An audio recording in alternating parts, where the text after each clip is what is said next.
Hello everyone, welcome back to my YouTube channel. I hope you're all doing great.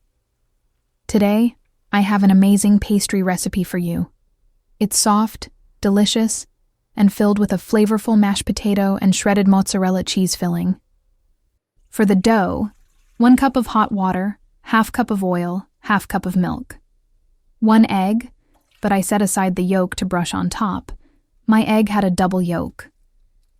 I accidentally dropped one of the yolks into the dough mixture, but luckily, I managed to save the other one for brushing on top.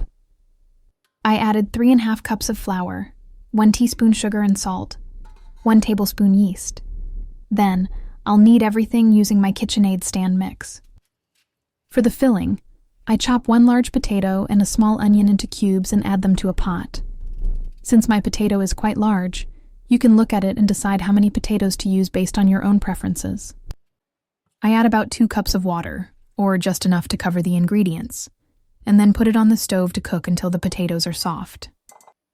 Once the potatoes are cooked, I transfer them to another bowl.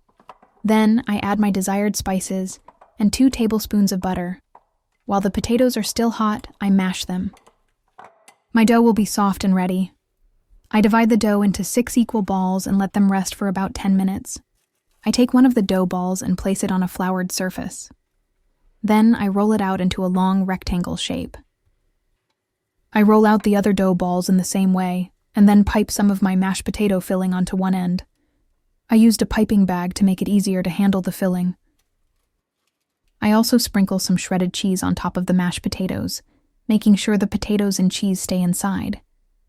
Then, I fold the edges to seal everything in.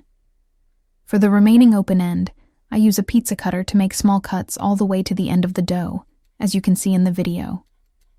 After making the cuts, I roll the dough from the filled side toward the other end. I do the same with the rest of the dough pieces and place them on my tray. Once I place the pastries on the tray, I cover them with a kitchen towel and let them rest for another 10-15 minutes. Meanwhile, I preheat my oven to 400 Fahrenheit. Now I brush the tops with egg yolk. I added a couple of tablespoons of milk to the yolk and whisked it before brushing. Then, I place the pastries in the oven and bake them until they are golden brown. As soon as my pastries come out of the oven, while they're still hot, I brush some butter over the tops. You can also make these for your loved ones or guests. They're sure to enjoy them too. Thank you for watching my video. Don't forget to like and subscribe to my channel. See you in the next video. Take care of yourselves.